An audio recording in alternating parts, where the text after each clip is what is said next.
The Hangout on Air is live! We're live, we're back. You can't get away from us, we're back. Waiting for the video to start so I can pause it. Come on, live video.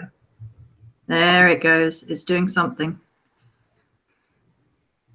Hello, hello, hello, hello, hello. So I thought before we just got into the meat of this video, I'm just going to say a couple of things about my channel, if that's all right with Cris, before we start.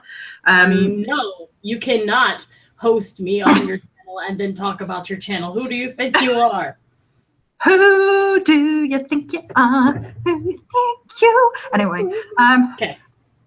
So right now on my channel is a bit slow because of a few reasons. One, I'm still catching up with store stuff. The store is still in the ether. I'm probably going to have to switch it over. I am getting orders out that have been bought through the store while things are still available, but once things are no longer available on the store, I can't change that right now because they won't let me into my own store, having moved IP address. Great blasphemy. service. Yeah. Shenanigans. Mm-hmm.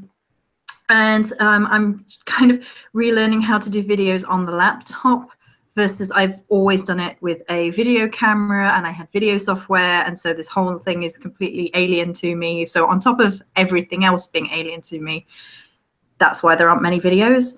Also, I'm probably not going to continue with the Witchy Favorites series, which I had started. And I started it because no one at the time was doing it on YouTube. And it was like a beauty channel thing. And like all the beauty channels would do it each month. And I was like, that's cool. I could do that every month for witchy stuff. But I'm now at the point where I'm not going to have enough disposable income to be like, these are some of my witchy things each month. And I think the Morrigan kind of put me through all of this to sort of get rid of the materialism a little bit anyway. So I feel like maybe it would be a little bit disrespectful to... Hashtag earth sign problems. Yeah.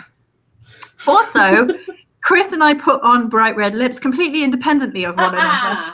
This was not planned. I'm glad you like the lipstick. And just in case anybody wants to know, because everyone always asks, it's Colourpop. Yes, it's my favorite one on you. And it's Avenue. So just in case anyone wants to know, there it is. Okay, so I think that's it for catch up. Oh, there is a new blog post, which we will be talking about in the process of this because it's relevant, because we're tying it all in.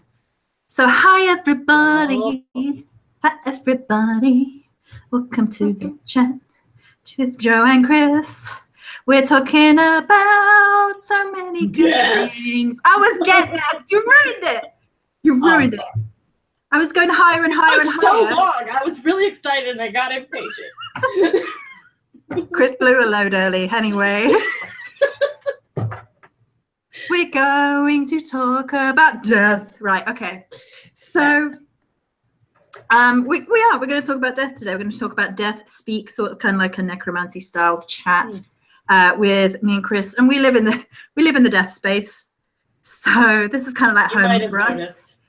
I don't know what you mean with like skulls. And not at all. Skulls. Not at all.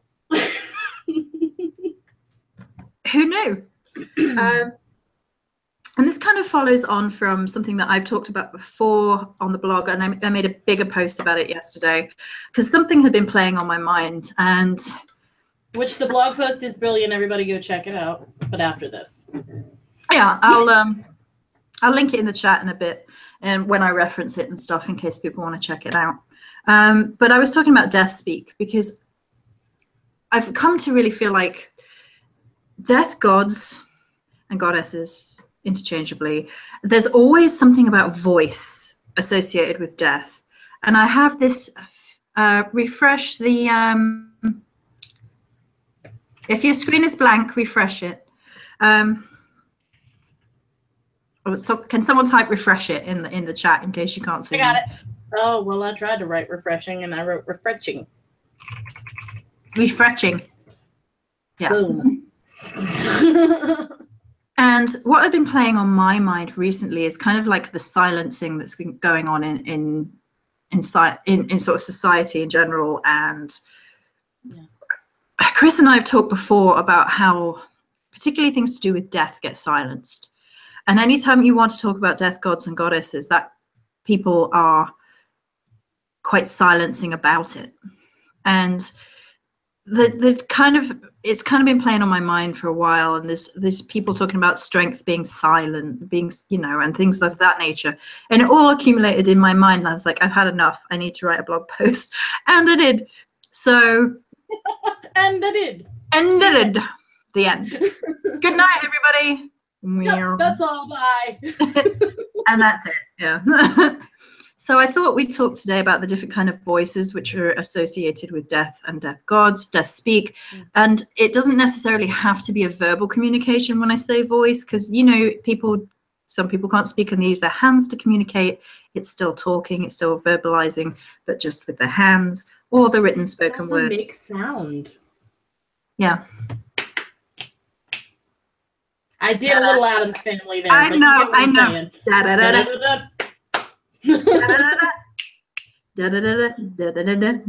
da. Anyway, it's going to be one of those chats. Oh yeah. Oh yeah.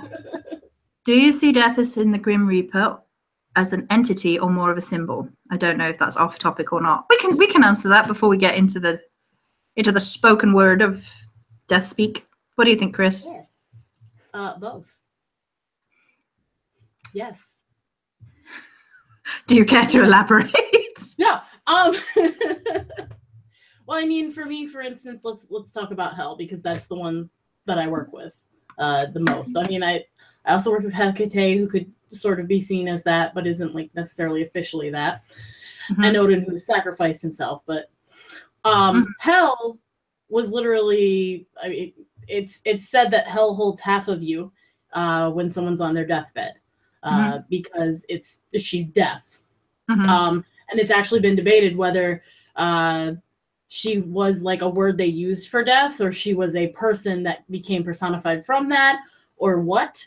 But I tend to think both. I mean, there's a death energy, definitely. And I think that she I think that she and others like her are there to help us explore that side via humanity and see ourselves in it as well. I don't know that I don't know that death has like a true form. Do you know what I'm saying? No, it death doesn't. Is constantly no way. Shifting, changing energy, and so evolving. Yeah. I think that we grab our piece of the pie of it. You know what I mean? And run with it and learn to love it, and in turn love ourselves in a lot of ways and the things that we've gone through. So I think the stereotypical image of the Grim Reaper probably comes from the Greek ferryman who ferries the souls across the river Styx, which is I don't Charon. Am I pronouncing that right? Okay. Yeah, because the CHAR, I remember looking it up a long time ago because I wrote a poem with him in it. Big surprise, Gothic teen. I wrote a poem with it in it, and it was Charon. Right. So the stereotypical, I know, I was just asking about pronunciation more than anything because I always get yelled at for pronunciation. So I think the Grim Reaper is probably associated with that image more than anything. But when we're talking about death gods, like Cris said, they're kind of, you can't have one kind of death god or one kind of overarching symbol because different societies see death differently. And what death is to us today is not the same as what death is 100 years ago even, and even further back.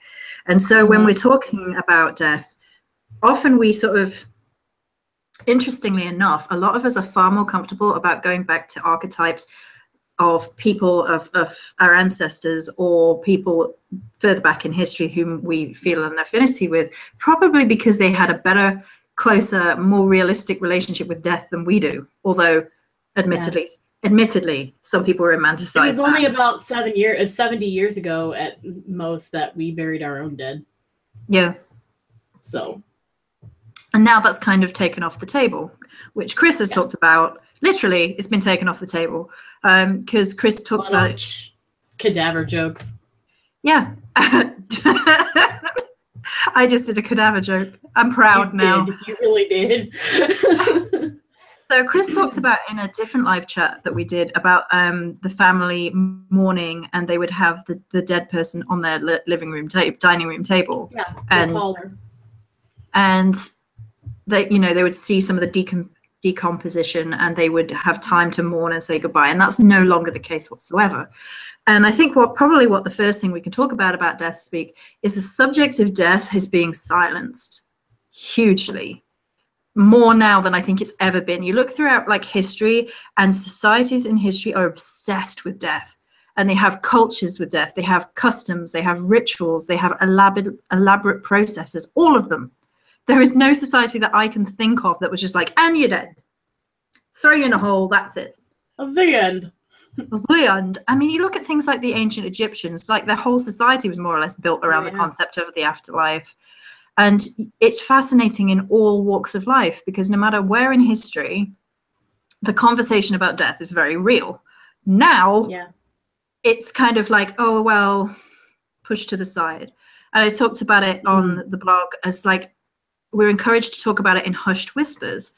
We're not even encouraged to use the word death. Right. And it bugs me. It bugs me so much. Because death is not the thing to be feared, to be fair. There are some pretty horrendous things in life which are way more fearful to me than the death space. A person's life is a reflection, how they view themselves in the life they've lived up to their last days alive. Olive the Windy City Witch. Interesting. Well, I think we're talking about death in a lot of different ways right now too, though. So like that is death is in the afterlife. More so.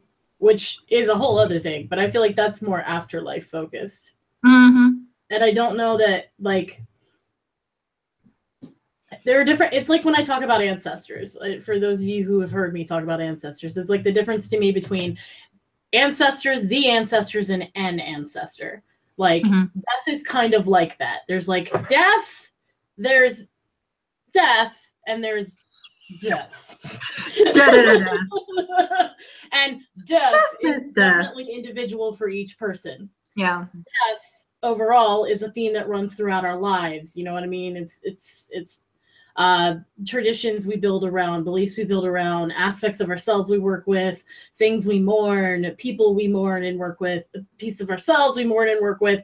And then there's like the death energy, which is almost like one and the same with life energy, but it's a whole other thing. So like, I feel like death is a very broad topic, and you can talk about it in a lot of different ways.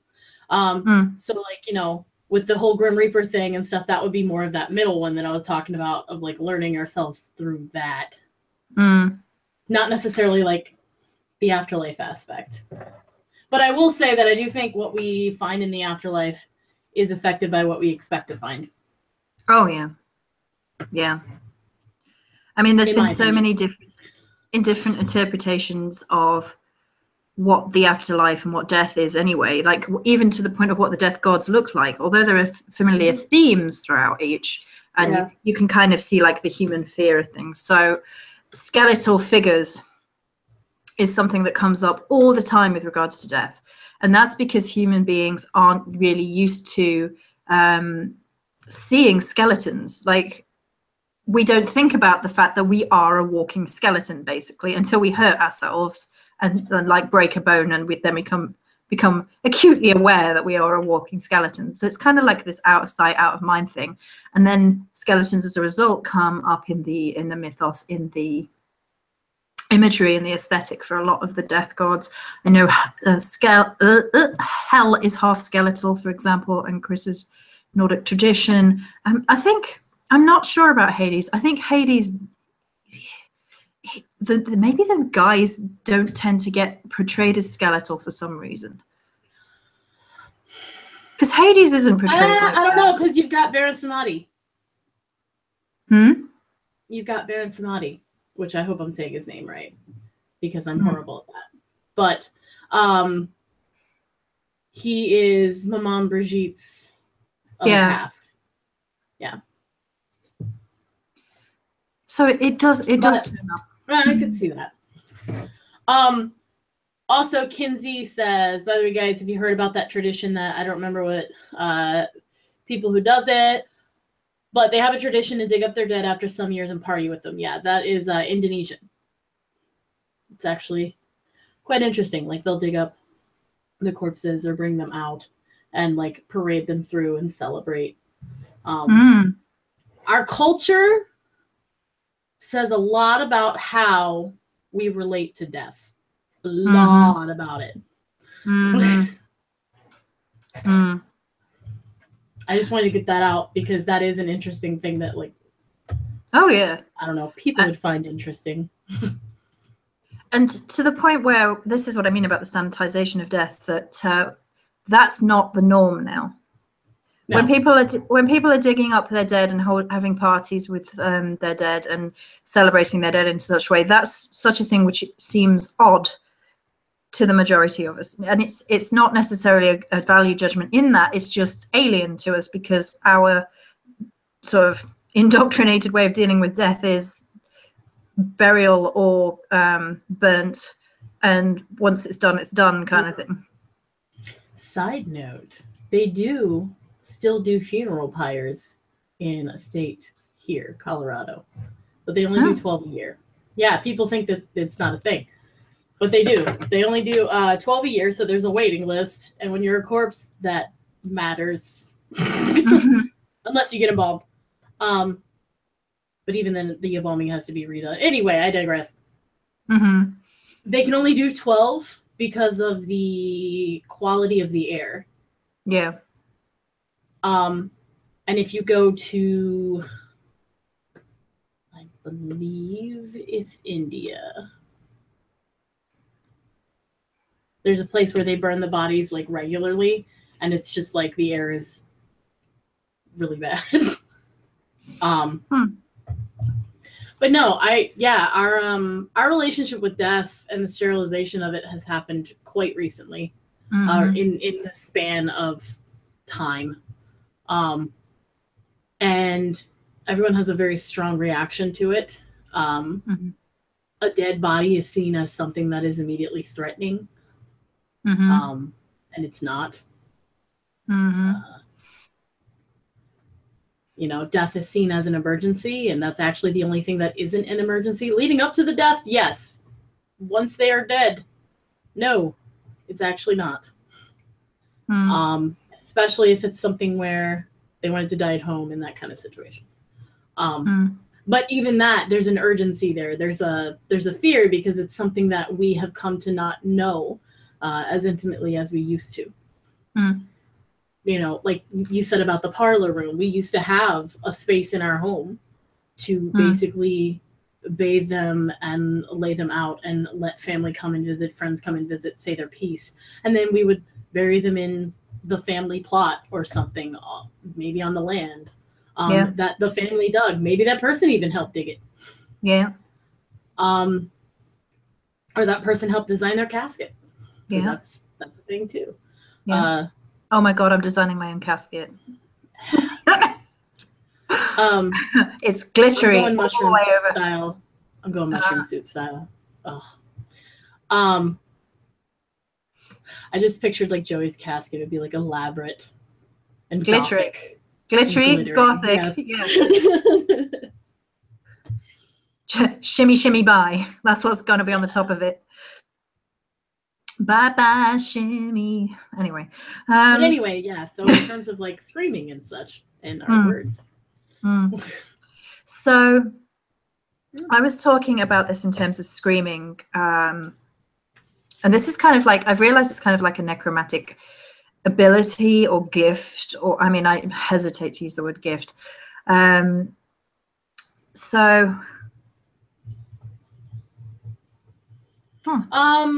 Honestly, the zombie films came after. Zombie films, I talk about horror films in the Scream thing, right? So horror films are a place where modern society has sort of shoehorned cultural and social and human fear. So you can go in a nice safe space and watch a horror movie about things that scare people, which is what? Death, screaming, murder, corpses, reanimated corpses. There's this whole psychological study, and it was like there were all these kid movies in the 70s because kids were getting deformed because of something that they'd been feeding the population. I can't remember what it was. It was some kind of drug that they'd been giving like women or something, and a load of babies had been born as a result malformed. And then there were all these horror movies like the Children of the Corn and things in the same era. So it's kind of like reflecting social and cultural fear. And like now we get all the AI movies about AI taking over and right, and that sort of thing. So horror movies are like this safe space where it kind of, society's like, you can be afraid of something here and then you can ignore it for the rest of the time. And I find it a really bizarre thing.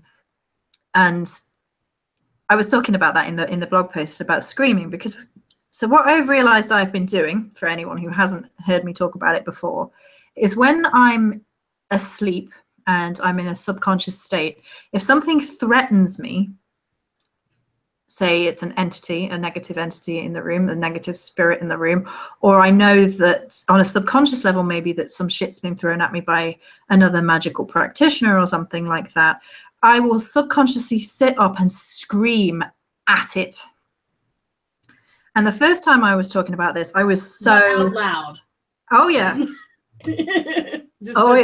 Just to clarify that, because you're like subconsciously, I'm like, yes, but also out loud. Oh no, the screaming is very real. My throat hurts afterwards. And when I first realized I was doing this, I was beating myself up because I was like, how many years have you been dealing with spirits and you're screaming still like a scared little Joey? What on earth are you doing? And the Morrigan was like, think again. The minute I had that thought, and I was like,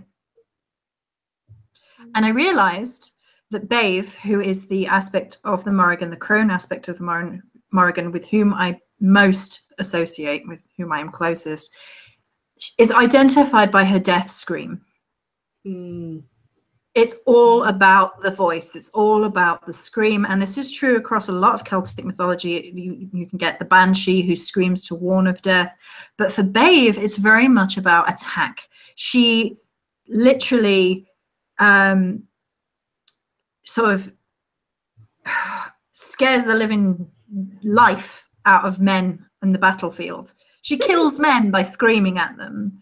And so I realized what I was doing is my subconscious was using the inner scream to repel, to destroy, to prevent me from coming under attack of any negative kind. And it's a really bizarre experience that connects to the underworld in some way. And I can't fully explain it to you because it's a very subconscious experience. Because I'm asleep, when I start off being asleep, I wake up pretty quickly with the screaming. But it's almost like a little piece of me sort of channels from the other side of death, from the underworld, and this screaming is unholy. To give people an insight into my life, when I did this recently, and I had warned my other half, as beyond that I do this, I warned him. I was like, yeah, because my first question was like, what did he do? So his exact words were he felt like he was on adrenaline for an hour, and when he first heard me, he jumped up ready to kill a bitch because he thought someone was killing me. So there you go. That's what happened in that situation. But I've actually utilized the death scream proactively as well, which Cris knows because she was around when we were doing that, and that was to draw attention.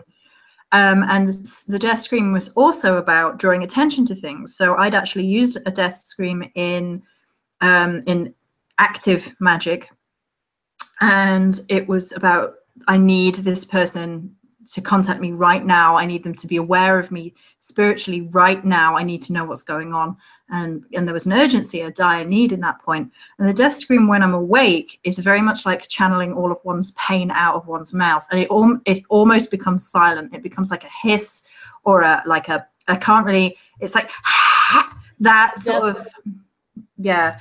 And it's like it's gone beyond words is how I describe it in the blog post. It's like all the words have been said and now the urgency and the pain just come out. And so that's what I'm referring to by death screaming. And death, as we've talked about, is no separate from life. They're all intermingled.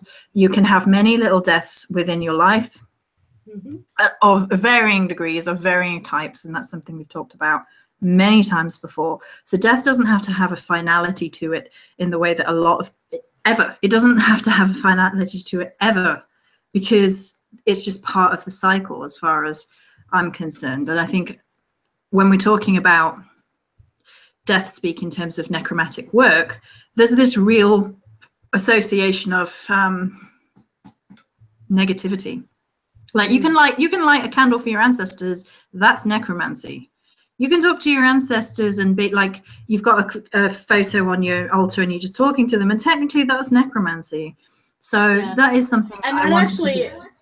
That's something that took me a while to get my head around, actually. When Christian Days Book of the Dead came out and everybody was like all about that, I was kind of like, I know that feeling. Yeah, because necromancy has a very it has a reputation for sure, right? Of being like a controlling thing and not necessarily respectful of spirits, and you know what I mean, like that kind of wielding power wonton, basically, and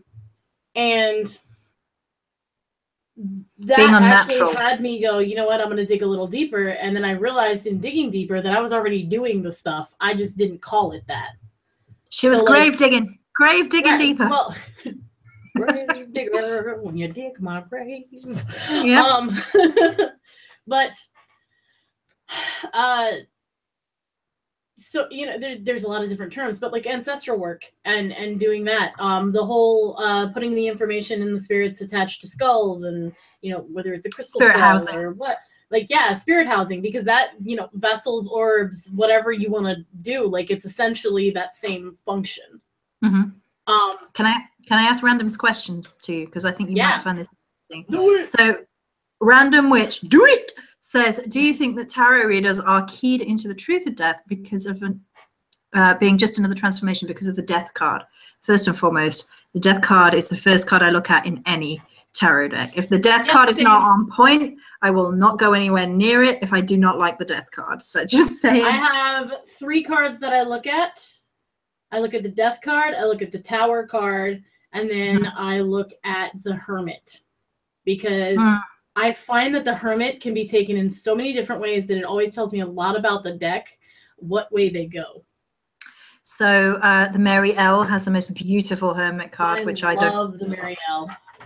I don't have the Mary L anymore, sadly. And the Wild Unknown, which I did repurchase, has the crow raven as the hermit. So I was like, yes. I love I believe it's the 2 of Swords in Marielle, the ravens and the big green eye. I like the 7. Oh, that might be the 7 of Swords. Is that the one with a raven and a snake? Nope. That's the other one. Okay. No, it's the 3. When I look at it, I like instantly see Odin, even though it's 3 ravens. There's like 1 giant eye. I don't know. Oh, right. I'll show it to you. Okay. But to say, okay, so do you think that tarot readers are keyed into the truth of death being just another transformation because of the death card? Not necessarily. No. I think it's the reader and their experiences and their perception.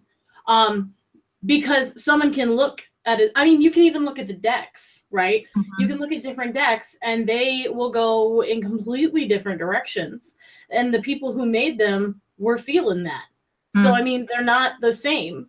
Death is different for everyone, and it comes for everyone, and etc. But, like, ask not for who the death card tolls. It tolls for all of us in its own way. Its own way.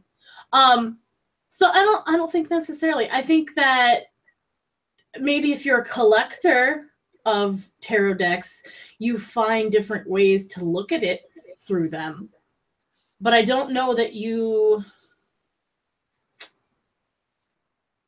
let the information set in deeply unless you bring it to your own experiences.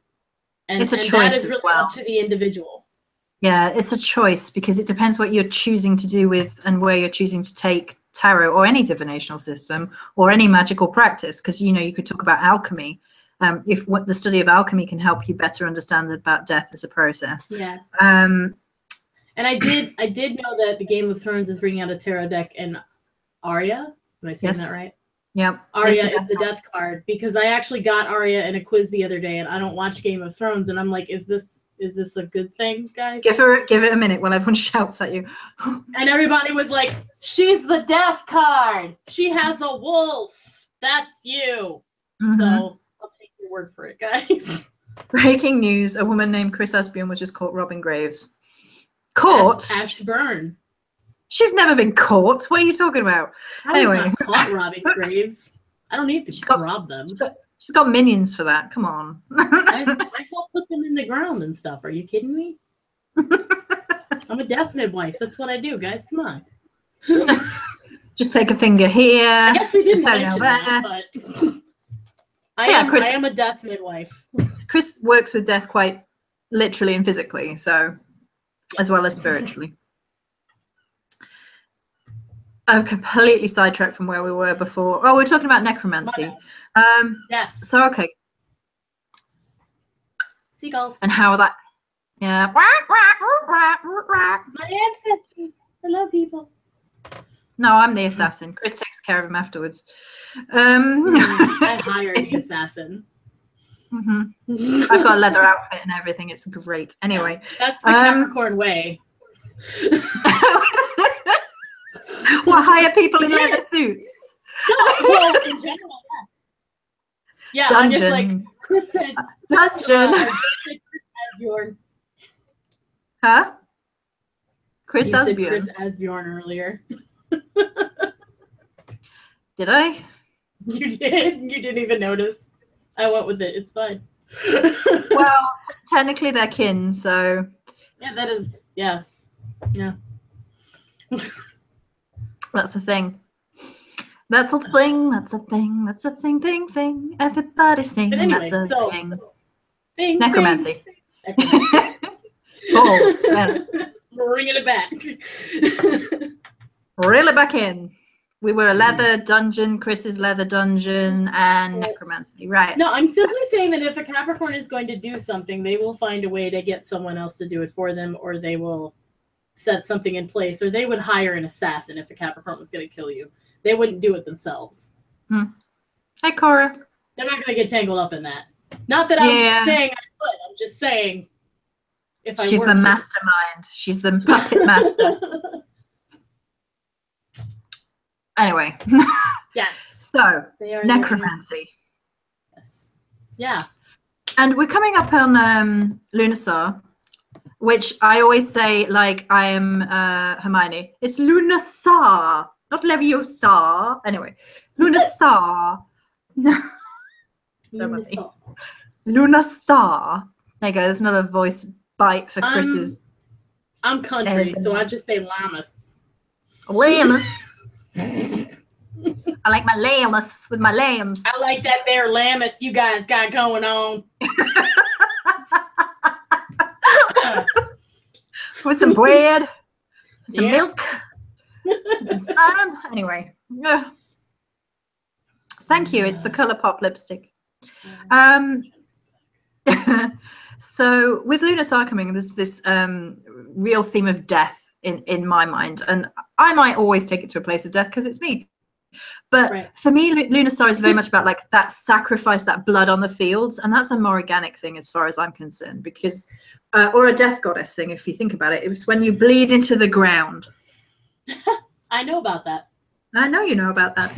When you bleed into the earth, particularly when there's wheat fields. There's this thing about wheat fields and bleeding into wheat fields because it's like a fertility thing, life within death. So it's the interconnectedness between life energies and death energies right there. But for me, it's very Morriganic because like battlefields would be like places of worshipping Morrigan, if you think about it, because, you know, and how much blood soak would be there, soaking into the bones of the earth. And that, from the ground. And that's very much a battlefield was a marker of death. That so many lives would be lost right there, and Morrigan became associated with war and death because the two are inextricably linked, which is kind of why we've sanitized it now, because war happens somewhere else for the most part, in the West anyway. Mm-hmm. We press buttons and things happen elsewhere, and it's just, yeah, it's horrendous when you think about it. But for me, Lunarsar is very much about that energy, that bleeding into the earth, and so it becomes almost necromantic, like journeying, like the beginning into the dark side of the year. It's like that's the last marker before we start going down into that, down at the bottom of the garden. It's Hades at the bottom. He's got his little Cerberus and he's waiting for Persephone. Anyway, yes, I made Hades and the potting into a hash up song. That just happened. That just happened. You're welcome, world. You can't. No takies back. Anyway, so for me, the Lunarsar is very much about coming down into that death space. That's where we start. Yes, birds and the bees. I know. Every time we do this chat, it ends up going really weird directions. All over the place. I like that you just pointed to chat and was like, yes, birds and bees. Anyway, necromancy. Birds and bees is life. Necromancy is life. I don't know. I agree, Kristen. Autumn needs to hurry up. It's the best time of the year. Hands down. Yes. You two need to do a duet. Well.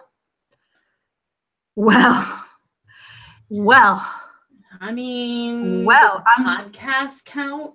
I'm not saying there's a Fluxy podcast coming, and I'm not saying that we're going to merge our voices and take you all on journeying or anything, but I am. And I also definitely am. Yeah. Yeah, so technically we're doing that. We're merging voices on the podcast once we've set that up.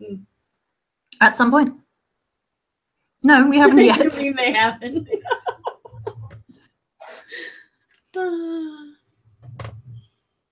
So the podcast and that will be a thing. So, okay, Cris, what's your favorite kind of necromancy? The kind involving death, no. The kind that involves dead people. I was resisting being a dick really hard. It didn't work. All I heard was Cris can't resist dick. That's all I heard. I also said hard. Hard. To be fair. No.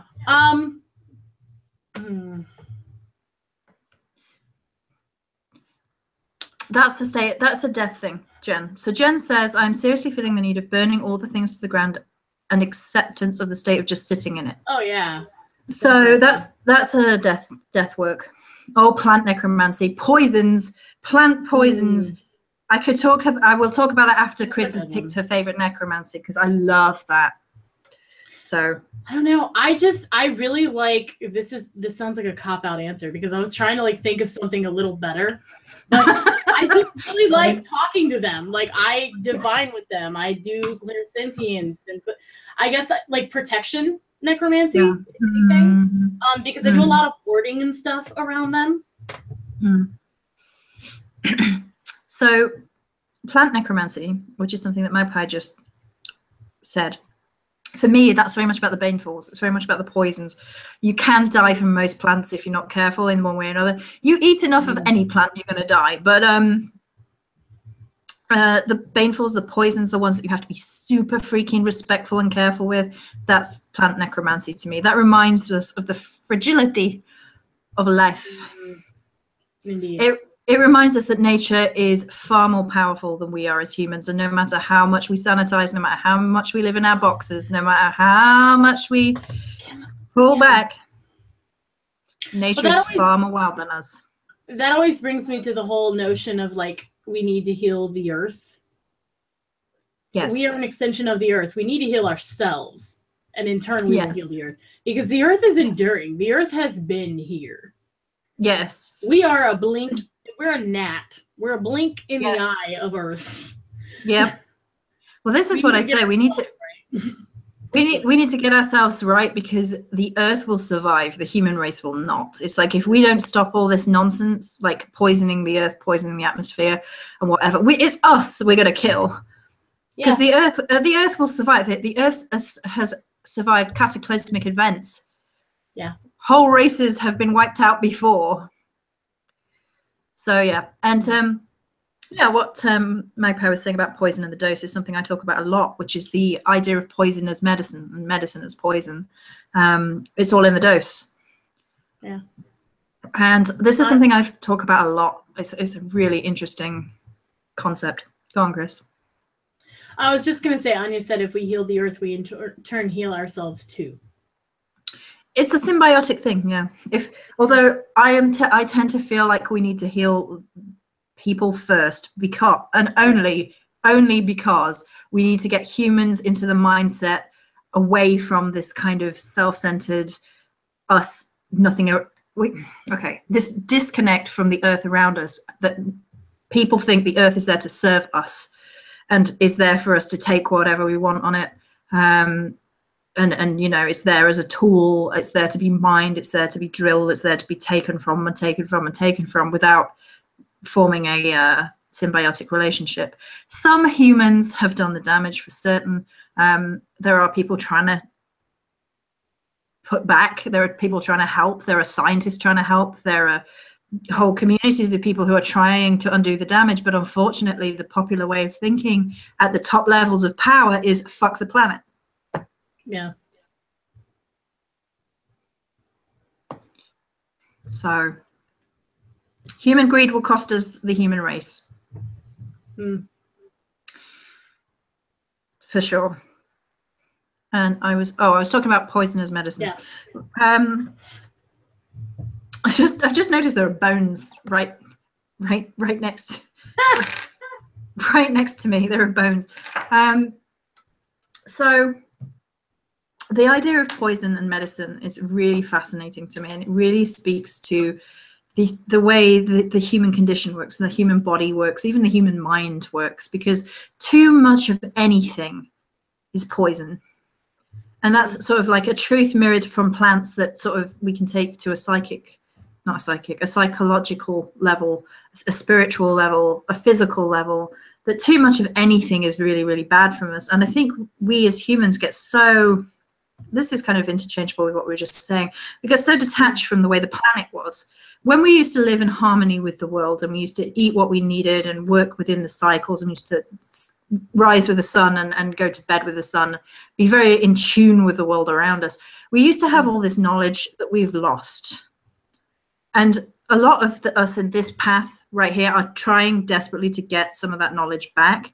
But because of a lot of it was oracular from our ancestors, a lot of it is gone. And we're just trying to sort of poke about in the dark a bit with some of it. Lost and gone are... I don't know that we'd ever get it back in the same way. Would it be an evolved form of that knowledge that we might be able to get back? Maybe. I don't know. I think that's part of why I do my ancestral work. Because it's still there. Like, you talk to them. The thing about the political powers don't care. They've all got children. That's the thing. It's like you've got children and their children's children and their children. Are you that blind? But, you know. Yes, they are. They're that blind. Yeah, that's a whole other show. I will not rant about that, or we will be here. Blood magic. I have a whole video about blood magic. A whole video. I do not, but I have a paint that uses it. Yeah? Yeah. Blood magic is not far removed from necromancy, to be fair. No, I wouldn't say so. Because of life and death. Life and death exist within the same space. Blood loss is obviously one surefire way of ending at least this earthly incarnation of life. And And blood kind of reminds us we're alive. Blood and pain remind us we're alive. That's how we measure life when you think about it. All the different little points of blood and pain along our lives. That's actually what I was thinking earlier when you were talking about your scream. You said something about there's something underworld about it. And the first thought in my head was that it's shifting. And it's I mean, the sound itself is shifting. Mm-hmm. And it's a death vibration. That's what it is. And it's shifting through pain, because that's why your throat hurts, and it's, you know, it's that release of it. And whether it is a battle cry or wailing to mourn, it's pain. And it's like transforming it into something else. So that's something we haven't touched on is maybe the sanitization of the screaming and mourning process, which is something you brought up. So I'll let you go with it. I'll let you run with it. Yeah. It's Chris's thought. No. Yeah.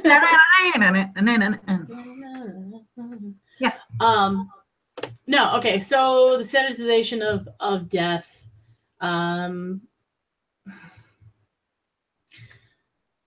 So there's so many different things that have come into play. But okay, so earlier someone mentioned that like zombies did that. So what actually happened is that, and I have a video on this in way more detail than I'm about to say, but to put it shortly, with the war came bodies that needed to be toted for like days. And so we had to keep them. And so people created an embalming fluid. And then it became a business. And then that business was like, hey, give me your dead. I'll take care of them for you. Okay. And then from that, it merged into a social thing. If you can't afford it, then, you know. And then that also worked in with the whole Christianization of anything that's kind of dirt and raw, you know, savage, unpure, uncouth, words like that. And death became part of it. Right. Yeah. And so I think as an extension of that, we kind of lost our voice when it came to death. We sat silent as someone else took care of our dead. We sat silent as pieces of us died off. We sat silent as our loved one was lowered into the ground, because it was seen as weakness to wail, to cry, to mourn. And that extends in other places in our life. So if we take the body and that physical death in that way, and we extend it to the little deaths in our life, you know, one is expected to walk it off, get over it, continue on. And we never get that release. We never get to wail, whether it be from anger or it be from whether it be from anger or it be from sadness, to be vulnerable. And again, this is shit we've touched on before, which is the vulnerability and the fact that it's seen as like weak. And so I think that's why all these dark goddesses are becoming super talked about right now, especially with the whole divine feminine uprising movement thing that's happening as well, the wild woman archetype, all that stuff. Because I think that even though on the surface they're not connected, I think they very much are. Oh, I think they are. The wild woman knows that, you know, knows the cycle of life, knows the life, death, rebirth. And not only does she know it, she speaks it, and sometimes speaks it into being. And I think that I think these two kind of go together. Oh, it's a reclaiming of not only that which is wild, that which is free, but also that which is hidden, that which is silenced, that which is raw and decayed, maybe in that case, that which is, you know, quote unquote ugly. Yeah. Yeah. And I definitely think that like society wise, those loop together more than once. Yeah. So we've talked about dark goddesses quite some depth in different sort of, I don't know. Sorry, I got a bit distracted with the nonsense in chat. I didn't even get to see what was happening, but Cora says, and it was taken out of having the dead in the home and having a personal connection to the dead. Exactly. Yeah. And that's really what I was getting to, is by the separation, that personal connection there was lost. It was bred out slowly over time, if you will. Yeah. Because now, instead of thinking, no, I would want to take care of my loved one, I would want to bathe and bless them and lower them into the ground as I'm, you know, praying or whatever over them. Now we go, you know what? We'll give it to this guy, Joe, because Joe is experienced at this and Joe knows what he's doing. And maybe Joe is a wonderful person. I'm not speaking against funeral homes or anything like that. But not all of them are. And I think there should also be the option of having home funerals and things like that, where that funeral director comes to your home.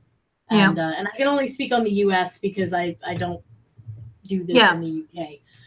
But there is shady shit with funeral homes as well sometimes, though. Well, and a big part of it is that a lot of the smaller owned ones are being bought out by the big company, and the big company wants this, and not necessarily your loved one fully honored. You know what I mean?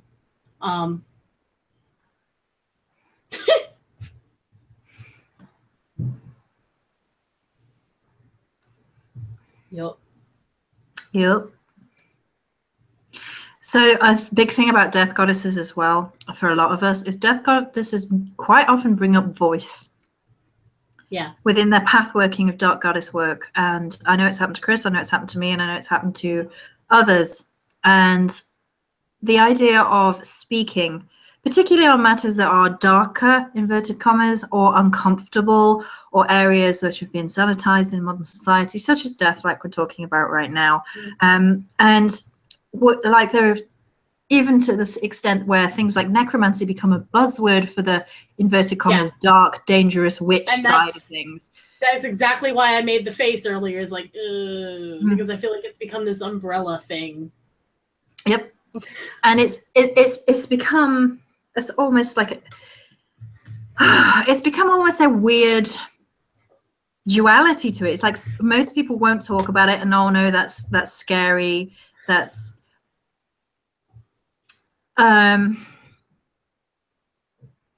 you know, that's something we don't want to talk about. That's something we want to put in a hushed corner. And then on the other side of it, there are people like, oh, I'll go so far into it, I will make it a status symbol. And it's like, when did we get to this point? When did death either become something we won't talk about, or it becomes an identity symbol? And I'm Gothic. I love the Gothic aesthetic. I love the death aesthetic. So I'm all into it. But and I don't hold it against anybody who embraces that, because I love that shit. But when it becomes to a point where it's like, it becomes about elevating the self above others by engaging with death energies. I think that's what bugs me about it more than anything else. It becomes, well, I'm darker and scarier than you because I work with death. And it's like, come on now. Like, you're perpetuating the idea that death is scary, or death is evil, or death is like, I don't know, something to be feared. And that's what irritates me more than anything. Is like, I think that really goes down to authenticity, doesn't it? Because it's the thing is if you were just being yourself, then, you know, and you dress dark, be spooky if you want, but if that's what you want, do it.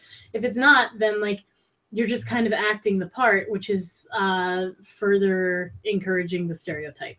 Yeah. Do you know what I'm saying? Yeah. So Romane said, I think in a lot of ways it is more important to us than them anyway. Once they cross over, do they even care about the funeral?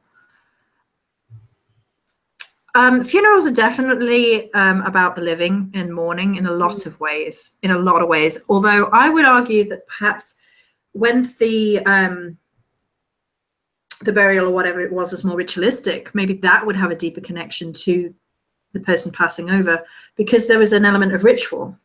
And I think that's been lost in modern funerals, because we hand it over to someone else and they deal with it like a business, rather than it being a ritualistic giving, an honoring, a remembrance.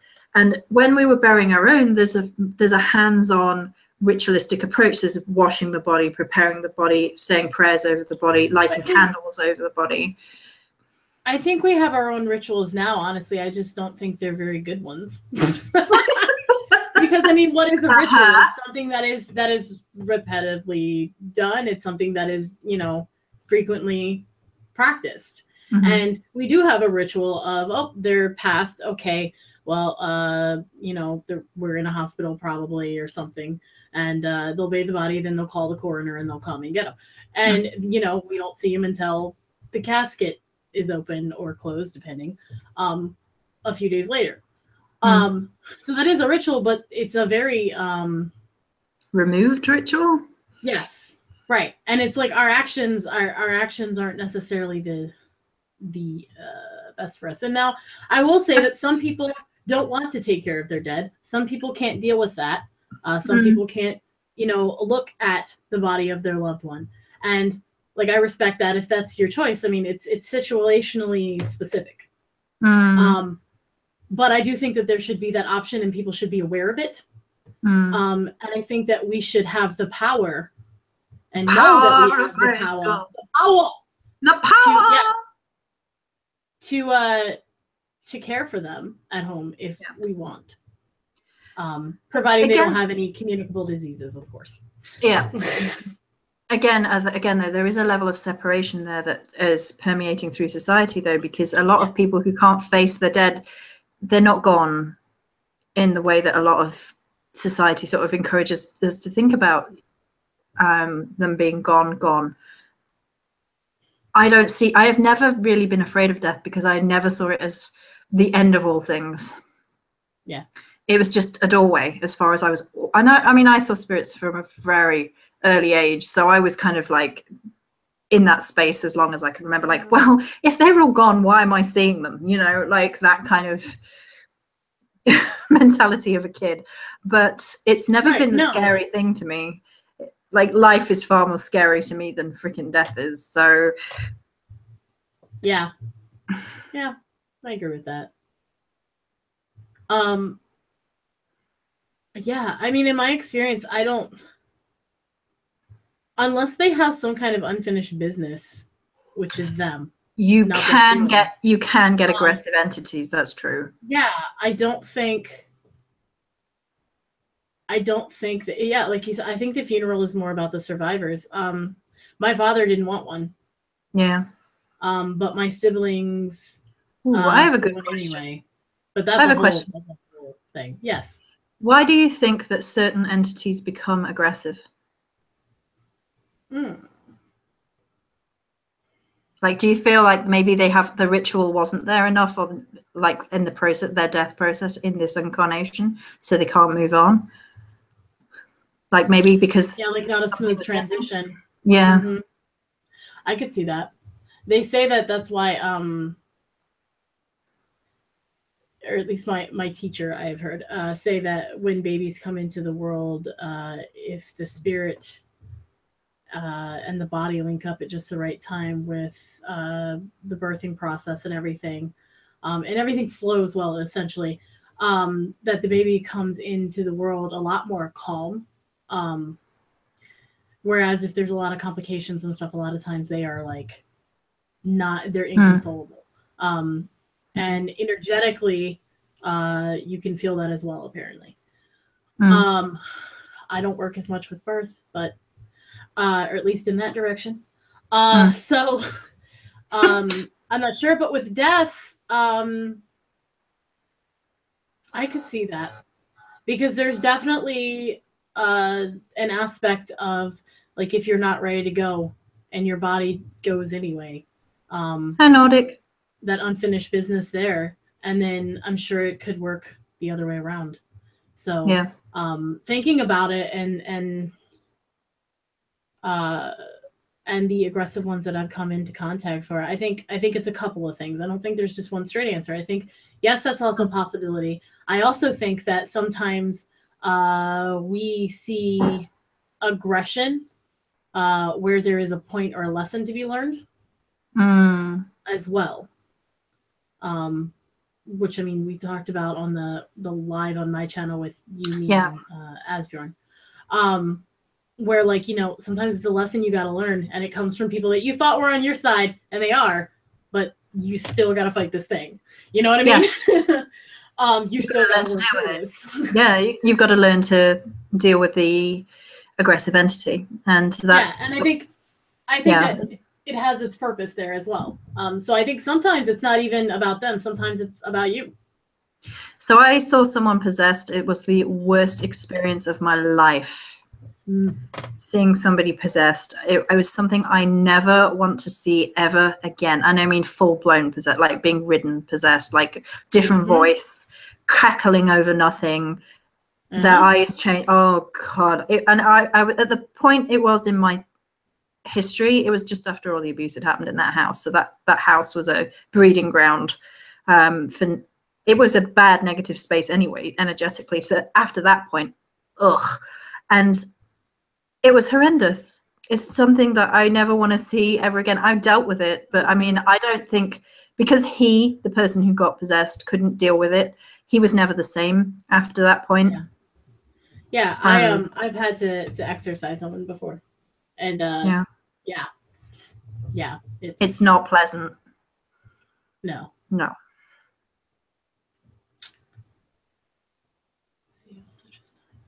Sometimes the soul is not fully intact and it lashes out in frustration because it can't find its missing fractures.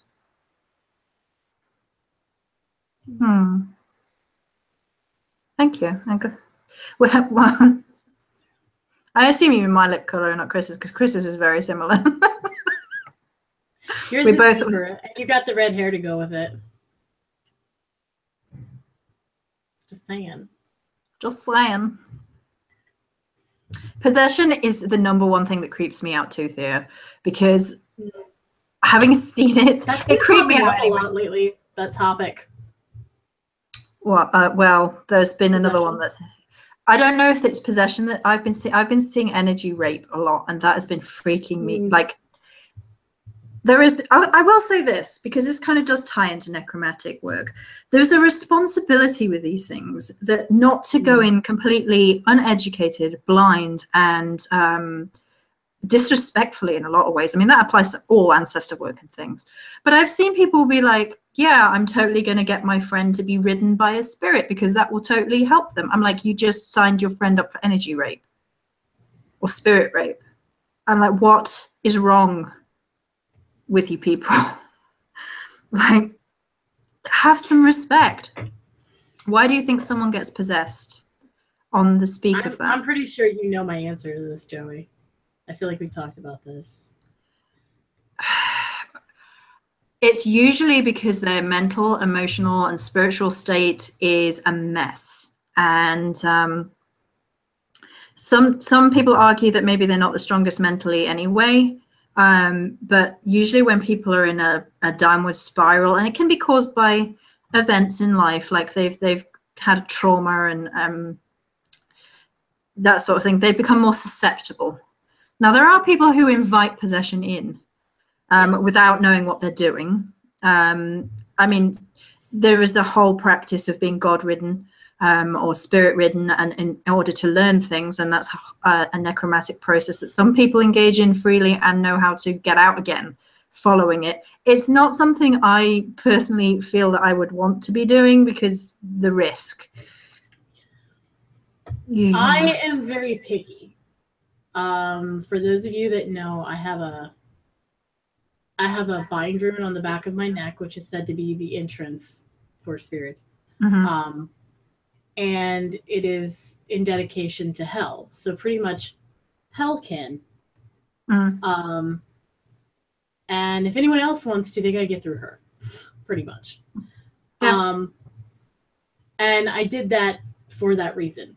But also I think a lot of it comes down to self-worth and taking up your own space, your own boundaries. It's kind of like when you have someone come and cleanse your house. At least for me, in my traditions and things I was brought up with, you always walk with that person because it's your area, it's your land. They aren't claiming it for you. You need to claim your own. And your body is very similar. It is yours. Claim it. We should point out that at this point we're talking about unwitting, unwilling possession by negative entities and spirits. We're not talking about, say, when people willingly invite God energy into them and have messages channeled through them. That's something else. Right. Yeah. Because I've had that. I've had gods willingly, and they've been like, I've been like speaking to gods and they have channeled through me. Freya did it. And it was the weirdest experience of my life because Morrigan allowed it first and foremost. And then Freya spoke through me and I sounded Swedish. And I was like, what is going on? But it was messages that I needed to hear. It was a part of the spiritual journeying and processing that I needed to be told out loud and hear it out loud to sort of confirm a synchronicity in the path that I was going on. And at that point, that was not frightening to me. And that was literally hearing what I needed to say, and then it was gone. But then I'm solid within my spiritual foundation, and I have a very strong, elasticated aura anyway, because of years and years of practice. So there's that too. Another reason why I'm terrified that my patron wants me to invoke him, once I open to myself, I'll be able to. Or I could tell you stories about invoking Loki, but you know.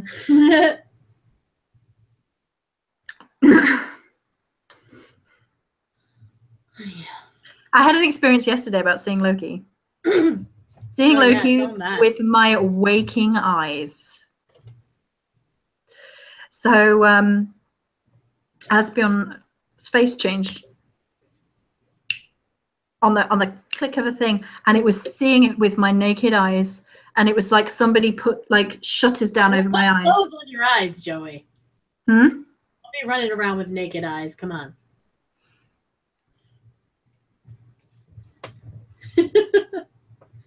But yeah, so I saw Loki with my naked eyes yesterday. It was a really bizarre experience. Yeah. I've been channeling too, and it was awesome and very interesting. So, yeah, so some people do have really positive experiences with channeling, and you can channel your ancestors, and that's by, you know, it's not full-blown possession, that's channeling. And maybe you can do like automatic, well, I was just about to say, you can do automatic writing and things like that by channeling your ancestors and things like that. And that's or not, you can use, it was surreal.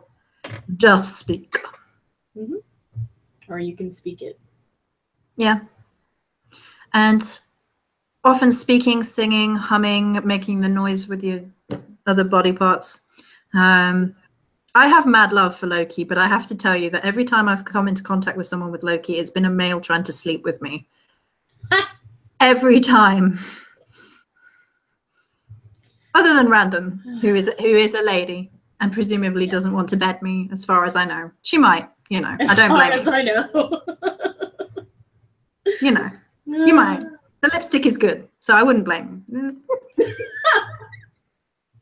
Not really. Oh dear. Invocation only occurs when I allow it.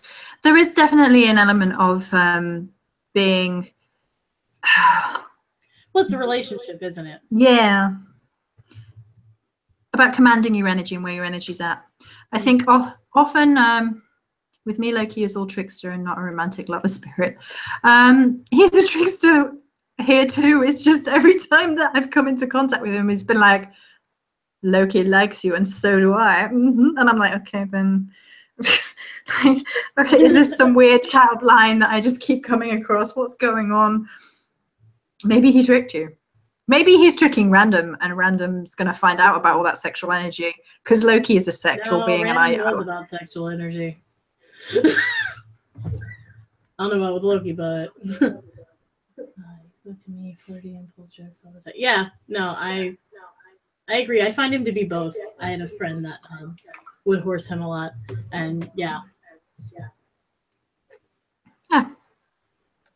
There's definitely that chaotic. When I did sets for him, he was like, "When is the fool not the fool?" And I was like, "Are we going to do this?" Like, every other god is like, "This is what I want for my set, and this is my temple, and I'll get a clear vision." Loki, no, right? We're going to go through a whole. Let's have real time. Okay. Yeah. And his whole temple was literally shape-shifting the whole time. So, oh yeah, I love Loki's mind. I think his mind and his tricks and his unique way of seeing the world and the things that he offers the world are deeply misunderstood on purpose, very much like the way death is. He has a death element to himself, of course, because he's said to bring around Ragnarok through his actions and through his children, and obviously one of his children is Hel, so he has a strong death element to him anyway. Indeed. Just for anyone who doesn't know, I know you know. Chris is like, no, don't tell me the obvious. I'm like, calm down, Capricorn, there are people in the chat.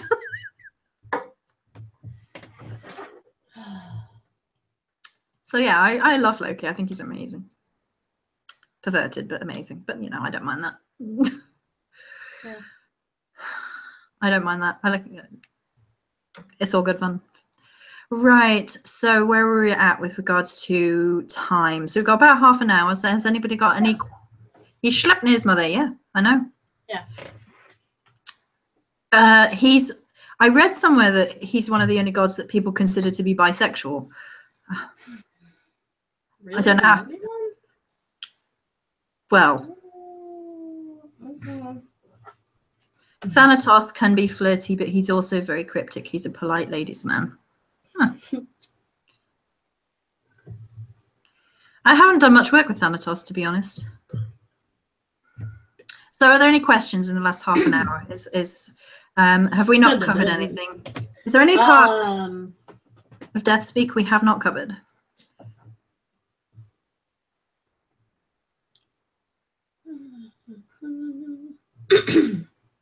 Aphrodite was bisexual, was she? I can't remember Aphrodite sleeping with women in the myth, but I've not read Greek myth for quite some time.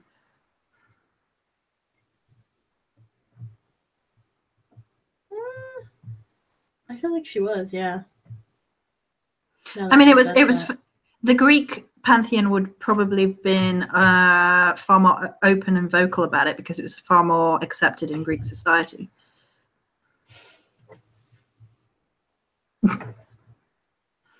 Are there any questions? Questions about death? Questions, comments? That's our favorite kind. Yeah. We want to talk about death, baby. Anyway. And chat goes silent. Can we tell if we have negative spirits around us, and how? Do we tell them to go? You all right? Yeah.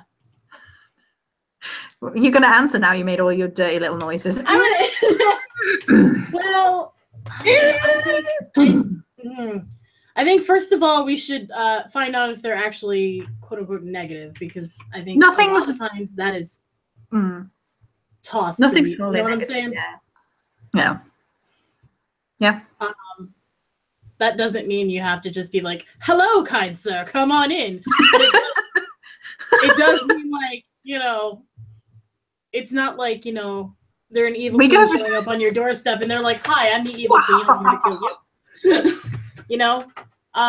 So I think the first thing is to determine, like, what they actually are. Because I don't know that I would just chalk it up to that, because there could be a lesson that you really need from this.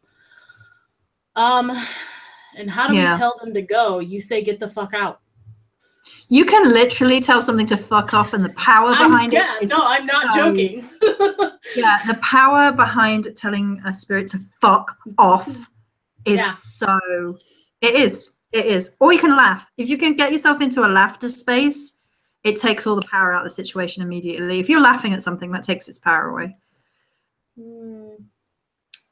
Oh yeah, that's the number one defense that my mom taught me, is laughter is a great reflection, like deflection thing. Yeah. Yeah, deflection. You can also just be like, I mean, you keep your space and your aura and all that cleansed and your protection and your shields up. We've got whole videos about protection magic. Exactly, Michael. Yeah, figure out what it is first. Even the most loving spirits can feel pretty uncomfortable, but depending on what they're bringing to you. Yeah. So that would be like my first part of addressing that question. Do you think that some spirits need exorcism? Well, Cris has performed exorcism. So have I, kind of. It didn't work very well because at the time I didn't know anything about it. But yeah. Things can get attached to people. It might not necessarily even be a one-way street either. Like maybe some spirits get trapped and they don't want to be trapped. So yeah, sometimes exorcism is a necessary thing to just untangle the connection a little bit. It's not necessary. It doesn't necessarily have to be freaking like horror movie style. I guess in some ways it's a sort of cord cutting. You could say. Yeah. For sure. Kenzie wants to know why we don't do more hours. Huh? Kenzie wants to know why we don't do two more hours. Is 2 hours not enough for you guys? We're nearly done. I feel like everybody is like, oh my god, this is so long. I have to go do things with my life. Yeah, we've had complaints about the length of these, so yeah. Which I guess that's something we should pose to them is like, you know, what do you guys think of the live chats? Is there anything you would want more of or less of, or like, you know? Yeah, that's a good question. What do you think about it? And also, we're going to be doing a podcast. Is there anything you want on that? Okay, well, everyone in chat is like, it's not enough. It's not enough. I love how long these are. Mind you, to be fair, I guess maybe the people who are in chat are an unfair survey. Yeah. But, you know, also, I will say that I've had people on my channel watch the ones that are long, and what they'll do is they'll just, like, watch a little bit, go do what they got to do, come back, watch it again, you know, and they'll, like, leave multiple comments of the parts that they're at. Yeah. So it's like they do, I mean, you can still watch it, especially because YouTube saves where you stopped watching now, which is great. That's awesome. That. Yeah. We do go off on tangents, especially in here. Plus you get singing and nonsense and all that good stuff. Yes. Yeah.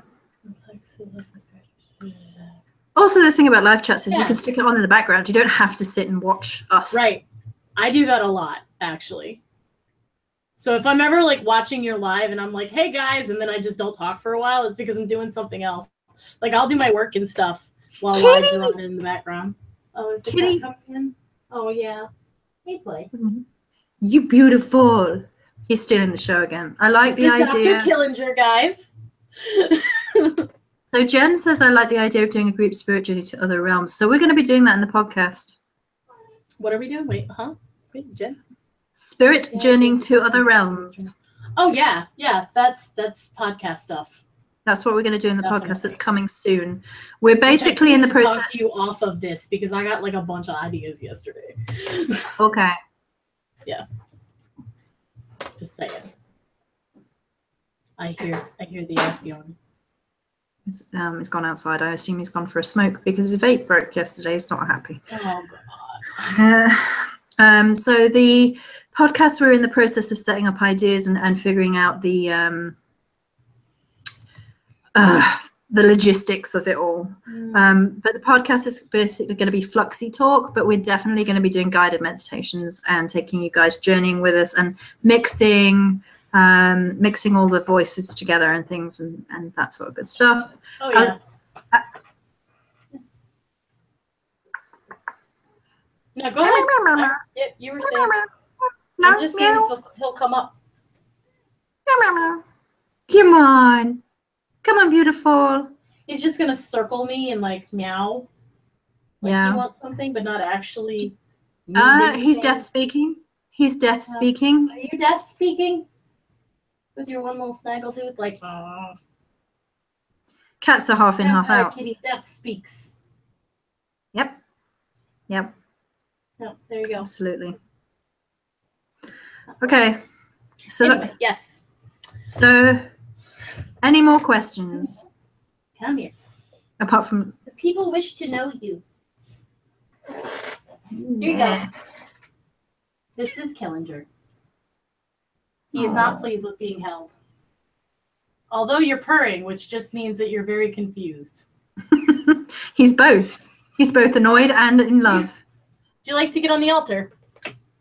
Go ahead. There you go. Here, let me move the athame. There you go. Let me get a spot. No, what do you guys think about? What do you think about past lives, Cris?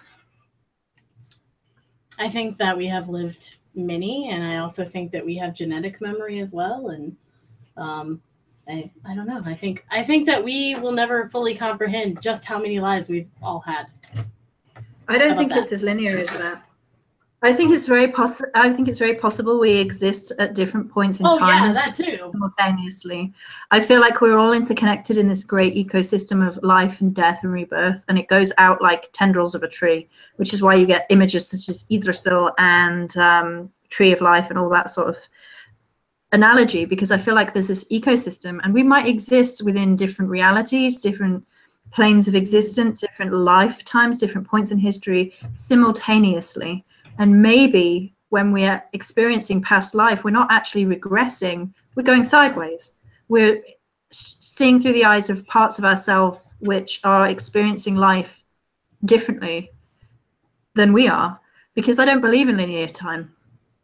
I think that's humans trying to box stuff up. I don't feel like, and I always felt that if we were reincarnated, we could go forward or back depending on the point in time in which we died. I don't feel like we'd have to go into the inverted commas future or whatever it would be. I feel like, well, yeah, I mean, look at the whole there is no time but now, there is no space but here thing. I mean, that directly implies it, really. What do you just sit somewhere, pick a spot. Also, that kind of ties into why you find people that you've had different lives with. Yeah. Yep. Because of the interconnectedness of you in one life to someone then echoes through the ecosystem, and you find that same energy in this life. Yeah, okay, so like just watch The Flash. That's what we're saying. Just watch The Flash. The end.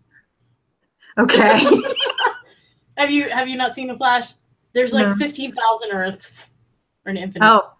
And there's all versions of everyone, and they all have done different things, and like every choice they make, there's another universe. Yeah, pretty much. That's kind of how I feel about it. Yeah. Like there are all these alternate, but it's not necessarily even alternate versions of you. It's just your energy in different expressions of who you are. Like maybe the human soul is so beyond comprehension that one physical incarnation at a time isn't a realistic expectation. Maybe our soul manifests in many different places at the same time. It just is different lives, different element. I don't know. I can't tell you for certain because I'm just theorizing out loud, but that's kind of. We just say things. We just say shit. Yeah. I just talk. Anyway, I just death speak. Anyway. Yeah. Where can we find the podcast? The podcast it does not exist yet. We have not done it yet. We're working on it. That's what Cris and I will be talking about later. There is a Facebook page if you search the Flux Cafe, which is what it will be called. Which we need to fix. We have not done anything to it. But if you would like to look for it and go, it's not your fault because I haven't done anything to it either. Well, it's my fault because we decided to do it and then my life blew up. And it was like moving. I don't really think that that's your fault. Well, you weren't like, yes, let's create this, and then bye. Bye, bitches. But either way, what do you do? No, don't. Quantum physics based, basically. Okay, so I have a mad love for things like quantum physics and science and things like that. And I think, like, there is a tendency in spiritual circles to. I will just say, before I continue that thought, that the podcast won't be on Facebook. It's just a Facebook group, and we will announce it and things like this. And so I really feel like science should be incorporated, not ignored or I don't feel like that spirituality and science should be separated the way they are in either respect. Like, I hate the whole you must be an atheist to be a scientist, and I hate the oh well, science is a lie, and we'll just come up with spiritual explanations instead. It's like, no, use them both. Yep, I agree. When you do journeys in the podcast, will everyone have that experience? Can everyone do it? Sure, yeah. Yeah, I mean, the podcast is going to be it's live but recorded, like a radio show. Yeah. So it'll be on it. Yeah. And they'll be saved, and you'll be able to get them after the podcast and re-listen to them as much as you want. And we will set it all up in the podcast. So we will talk, probably what we'll do when we're doing journeying is we'll give an overall premise first. Like what we're doing, where we're going, why we're doing it. Yeah, well, and we can even do an event on our channels. Yeah. That links it to it so that you guys, like, I mean, on our YouTube channels. Yeah. Yeah. With a link underneath so that it tells you just how, like, when people are doing Twitch and stuff like that, they'll, like, put up a little video with a screenshot that has the link below that's like, hey, we're broadcasting. Mm-hmm. So that you guys can know, you know, hey, this is going on.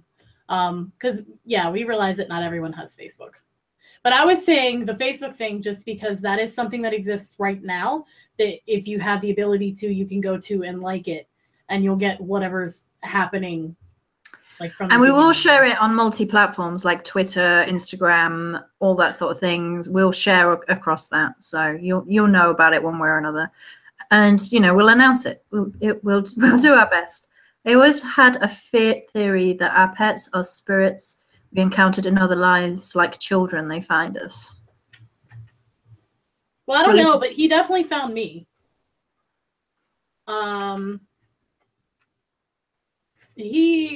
I was looking for a dog.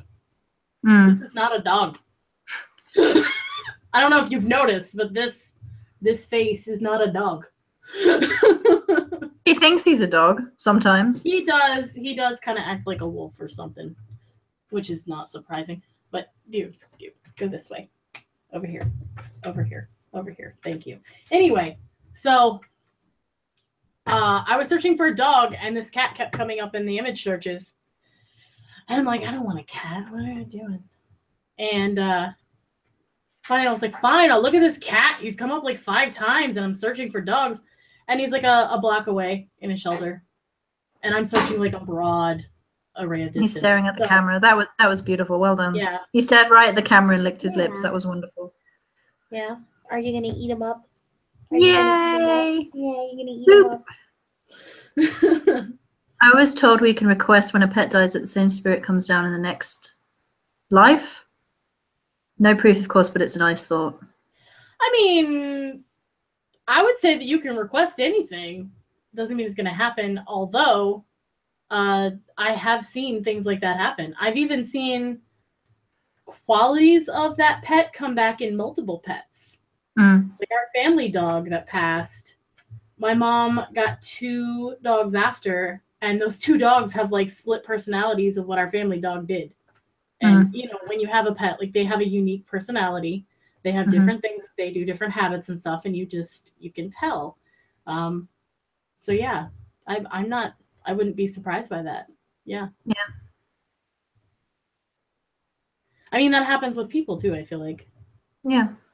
So I know that when my dad was dying, our pet's spirit was waiting. I know that. So again, when we talk about these elements, we're only talking about what we feel. Yeah. And we feel to be true, and we think makes sense. And the thing is somewhere between thought and feeling with death work and spirit work and things like that, and what we have experienced, and then we put meaning to, because, you know, human condition. Yeah. We all go home in some form.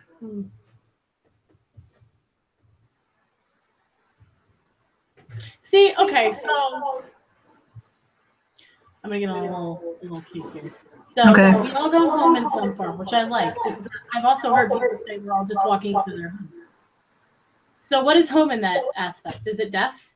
And if it's death, why are we afraid of our home? right? Or if death, even if death is just the door to home. Like, why are we, if it's taking us home? Cris is echoing. Apparently I'm echoing. I don't know how. You're not on mine. Not on mine. And I've got headphones in. Hold on. Say something. Say something. Yeah, no, I don't hear you on that. That's weird. Am I still echoing, guys?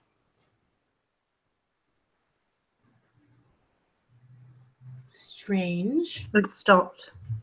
Okay. Yeah, because we both have headphones on, so it shouldn't be doing anything. Weird. Glitch. Home is through the well of Yud. I missed that because the comment. Well, the thing about the well of Yud and seeing death as that is that that's one perception, and we did talk about that earlier. That different people have different perceptions and of what it would look like, but this is mine. Yeah. It's condensation. Yeah. I honestly feel like the fear of death has been promoted, though. I mean, there is a natural human, perhaps fear element / curiosity element, but I think like the fear of death has been created far more than it has ever been at any other point in time. I think that there's always a little bit of it because we don't control it. Because and also like there's a self-survival thing. There's an instinct thing. Where it's like, fight or flight and all this. So like to some degree it's always been there, but I think it's just That's true. Christianity makes us afraid to die. Whereas other religions aren't necessarily focusing on the fear of death, just that it exists, like afterlife exists. Like in the Nordic tradition, there's just different places you go, right? Pretty much. I mean, with that, it's a how you die. Like you would like to go to the place that, you like to be chosen. Like a lot of people would like to go to Valhalla. Mm-hmm. And then, some people don't really want to go to hell, for instance, like or Helheim. So they would rather go to Valhalla, or if they were going to go to Valhalla. But, so, I mean, there's preferences there, but I wouldn't say that it was like bad, hell is like Christian hell, 2 L's, is like, you're gonna burn and suffer and hellfire and brimstone, damnation and such. Yeah, Romanus says not everyone believes or accepts there is life after death. Well, and there's also there's also different forms of Christianity too, because I feel like we're generalizing there. Because there's also like what am I thinking of? I'm trying to think of a word. The ones that like the heretics essentially that go off of it. I can't think of the specific term, but yeah, I'm just saying like we're speaking in broad terms. Where do you guys think you will end up after death? Where are you going, Cris? I mean, like if we look at it with multiple lives, everywhere. Yeah. Because I already am. Yeah.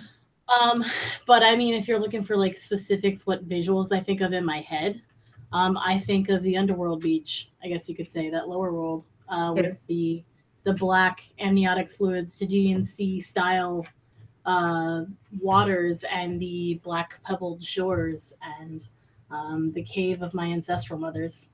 I will go wherever I'm meant to. That would be my answer. Yeah. So like, I have theories and ideas, but I can't tell you for certainty where I'm going. She's got Starbucks. I want Starbucks or something. No, it's Timmy's. It's Tim Hortons. I'm not Canadian, for the record. I just live reasonably close to Canada, and there's a lot of Tim Hortons. But it is a hazelnut iced cappuccino supreme. Ooh. Yeah. Because if I'm doing it, I'm doing all the sugar. Okay, quid pro quos, questions, last questions, rounding up for questions. Questions, comments, thoughts, balls, I will elaborate too on the health thing. I think that each of us, I think that Helheim is kind of an airport of souls, too. Like there are different places within that you go, for lack of a better way to describe that. And so it can look very different to different people. Yes, I have one more question, a less serious one. Joey, can you ask Asbjorn to hand over EA to me? He seriously heart smokes evilly. Well, EA has a woman, so I'm not. Oh yeah, that would be a problem. So EA has a lady, and they're happy. So I don't know how well that would go down. Joseph Newhouse says we're in hell right now. Like 1L. He's not married, but he does have a woman. Yeah. I would say that if we're in hell, we're in everything else as well. Yeah, I mean, we mark these places because they're a perception of a whole. They are a way of perceiving and understanding. So, yeah, words are slippery and thought is vicious, etc., etc. Yep. Yep. Right? Yep. Yeah. Yeah.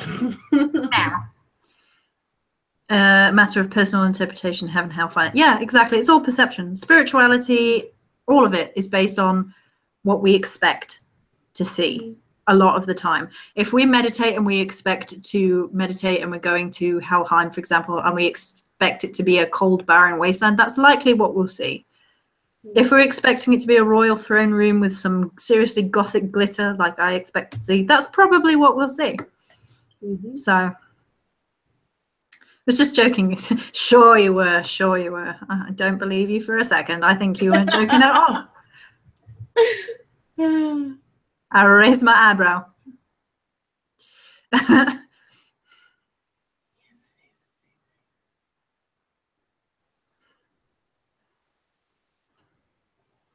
I will pass on that someone was hitting on a yay in my chat, though.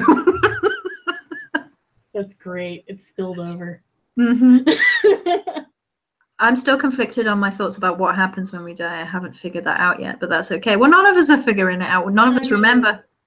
Yeah. We just think and feel and suggest and debate a bit and put our thoughts out there, because ultimately no answer is the right one. So. Yep.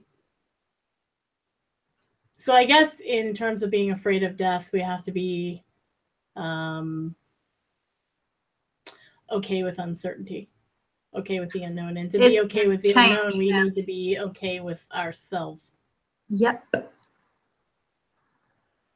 And our own ability to endure. Hashtag endure that death. We needed a hashtag for this video. It's been a while since we had a hashtag. Hashtag death scream. The fact that we can see spirits seems to suggest there is life after death. I agree, because I've been seeing spirits since I can remember, but some people go against that and say we don't, and say it's tricks of the light and tricks of our eyes and echoes of maybe. Could it be echoes of a life? Yeah. What is life? Here's a thought. What if spirits are echoes or memories of experiences and people from other experiences? If we're experiencing different lives simultaneously, what if spirits could be echoes of a different lifetime because we're connected to it? Yeah. There's a possibility. There's a thought. Like energetic imprints. Mandy said, I had a near-death experience due to illness and it was very peaceful. I nearly died at childbirth. Like my insides were the wrong way out. Me too. So this is something me and Chris have in common, that we both nearly died as infants, and it might be explain us now, maybe. I wrote a blog post about mine. That's a thing. But yeah, we both definitely had issues. I had the umbilical cord wrapped around my throat, and I was choking, and they didn't know. Yeah. And then they were like, "Oh crap!" My intestines were the wrong way out, or something like that, yeah. and then they just righted themselves, or something. Which I often wonder if maybe that's echoes of our death. Like you know, like we said earlier, that death, yeah, the way we died in our last incarnation, maybe. Yeah. Oh, I just had another thought though, Chris. Yes. You know how this sorry chat, this is me doing personal stuff on live chat, but you know how I've said to you that this lifetime feels very much like an echo of the Celtic lifetime I talked to you about, and we've seen. Yes. You died through the throat, I died through the stomach, and that's where those birth things correlate. I'm getting chills up my legs. Yeah. Yeah, I could see that.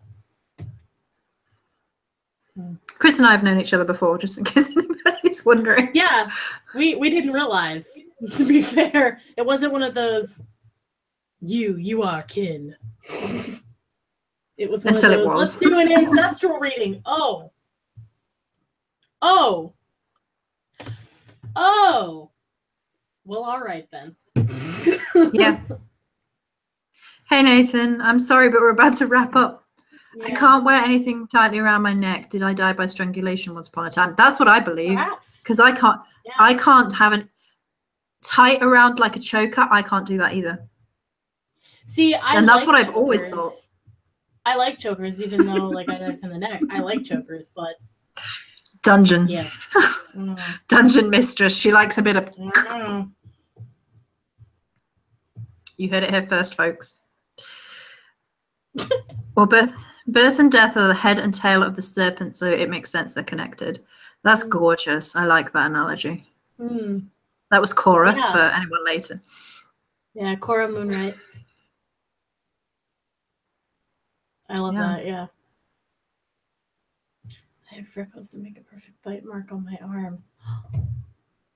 Freckles that make a perfect bite mark on my arm. That's awesome. Just side note. Like, before I even get to the point of that, that's really cool. I want freckles that make a bite mark.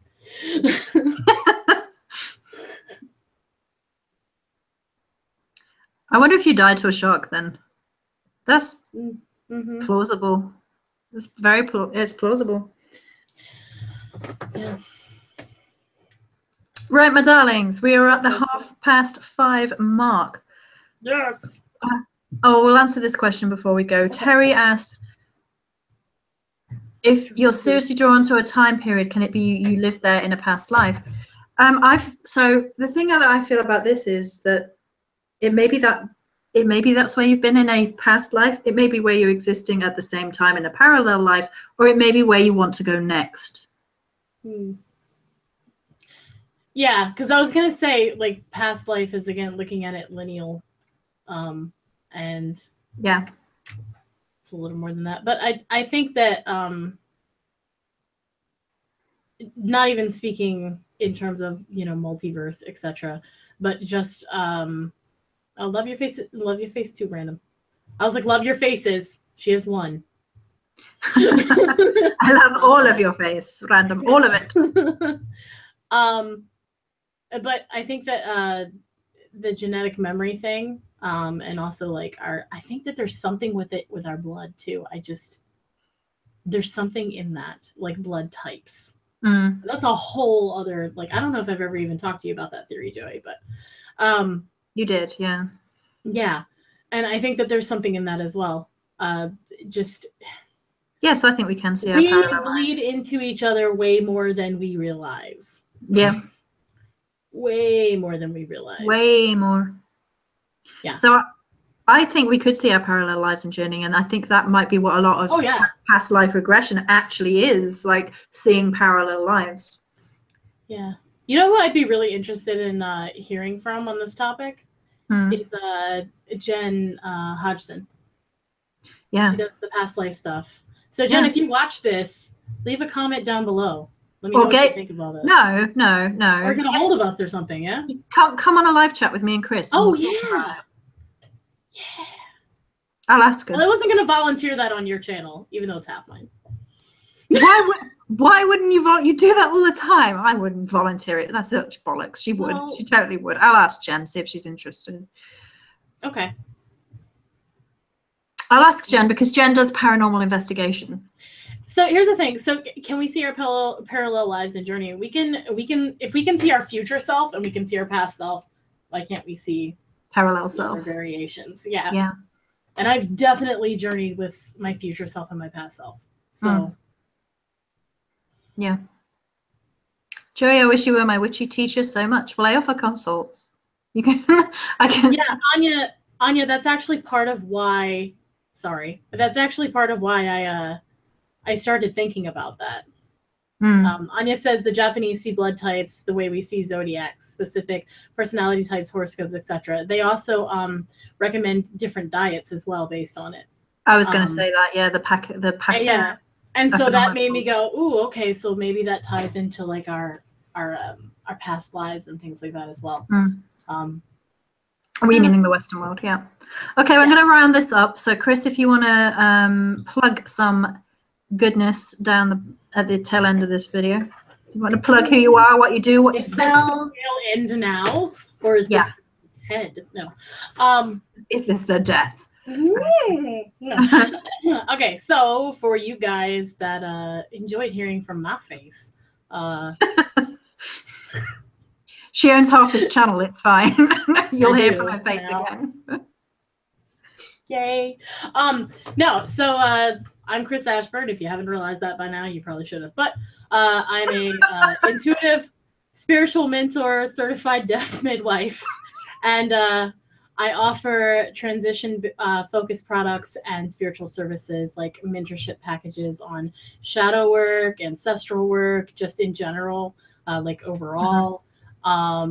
I have an ancestral e-course. I do ritual paints, which is a Hellcafe death paint, which is currently sold out, but I will be restocking at the end of August. And is that everything? I don't know, blogs and songs and things, and I talk about death a lot. And ancestors, there you go. Kenzie asked if we would be on one of her live chats. Yes. Oh, sure. Yeah. Hit me or no, well, hit me up or Don't hit Cris up. Do it. I like it. Dungeon speak again. Anyway, yeah, hit me up or hit Cris up, and yes, absolutely, we can do that, no problem. We love the live chats. I do. I freaking love doing live chats, guys. Like, seriously. I do them with anybody, for the most part. My channel has become filled with them now. Because I love them so much. Yeah, I need to get back with interviewing people as well. So if anybody is interested in being on a Views with Verse, which is when I interview people about deity and we just chat about deity for an hour, send me a message. If you have, even if you've been on before, I don't mind. And I'll get that series going again, because that series matters to me. Yeah. Okay. So I am Joey Morris. This is half my YouTube channel, half Chris's.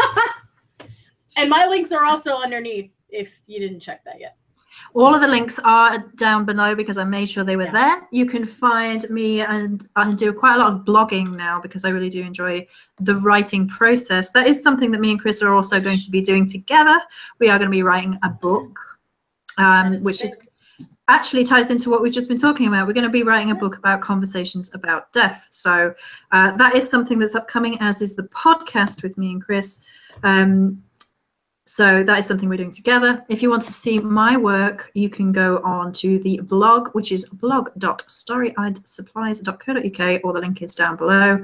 I write a lot, and she's amazing. I do love writing. And I'm writing my own book right now, and that won't be too far in the future. So that's going to be about blood and birth, and it's not the wild woman archetype, but it kind of is about reclaiming your wild witch self through birth and birth processing. Starry-Eyed Supplies is my store, but it is in transition right now because basically I can't access the store properly. However, you can contact me personally, privately, for custom orders, or if you are needing there's something that was on the store and is currently out of stock, and like, Joey, I need some fucking Blade Over Shield oil right fucking now, and I can be like, right now, and I can be like, sure, we have a Blade Over Shield emergency. And I can do that through PayPal for you right now while we're transitioning. And once I transition over, it will be Ascension Dimension, which will be merging with Asbjorn, and his goodness will be over there. You can also find his and my stuff over on Gumroad gumroad.com/Torvol, Torvol. He offers rune readings and such, and I've got live consults on there for an hour. So if you want to talk to me for an hour on a consult, and I've had one person and we talked about Bathe for an hour. We talked about death energies for an hour, and it was wonderful. That's a fun conversation to have. I enjoyed it. It was great. Yeah, teleport that shit right now. Bing. With that bing noise. Yeah. Hopefully there'll be another episode of Keeping Up with the Torvalds in the next day or two. We were supposed to be going to the forest, but both he and I managed to jack our backs out. No comment. And so we've been in pain for a few days, but there you go. So I think that's it. I think that's everything. Okay. I think so. I think that's everything. If not, confirm me on Facebook. Send me a message. Yeah, you got all that. And then yeah, pretty much it. And you can find me at www.crisashburn.com. No H in Chris, just CRIS. You can also find her at Cris Ashburn's dungeon.kinky.com. You cannot find me there. It's not open to the public. Are you getting a cat tail massage? Yes, I am. He's also like headbutting the other hand. He sneezed a second ago. I don't know if it caught it on camera, but he sneezed and then stared at me like it was my fault. Yeah. And you sneezed. Stop trying to have my coffee. We don't blame you, Kat. We don't blame you. Right, my darlings, that's it for today. If you guys want to contact us, you can find us at the links below. Much love. Stay fluxy. Bye to your face. Love your faces. Bye to your face.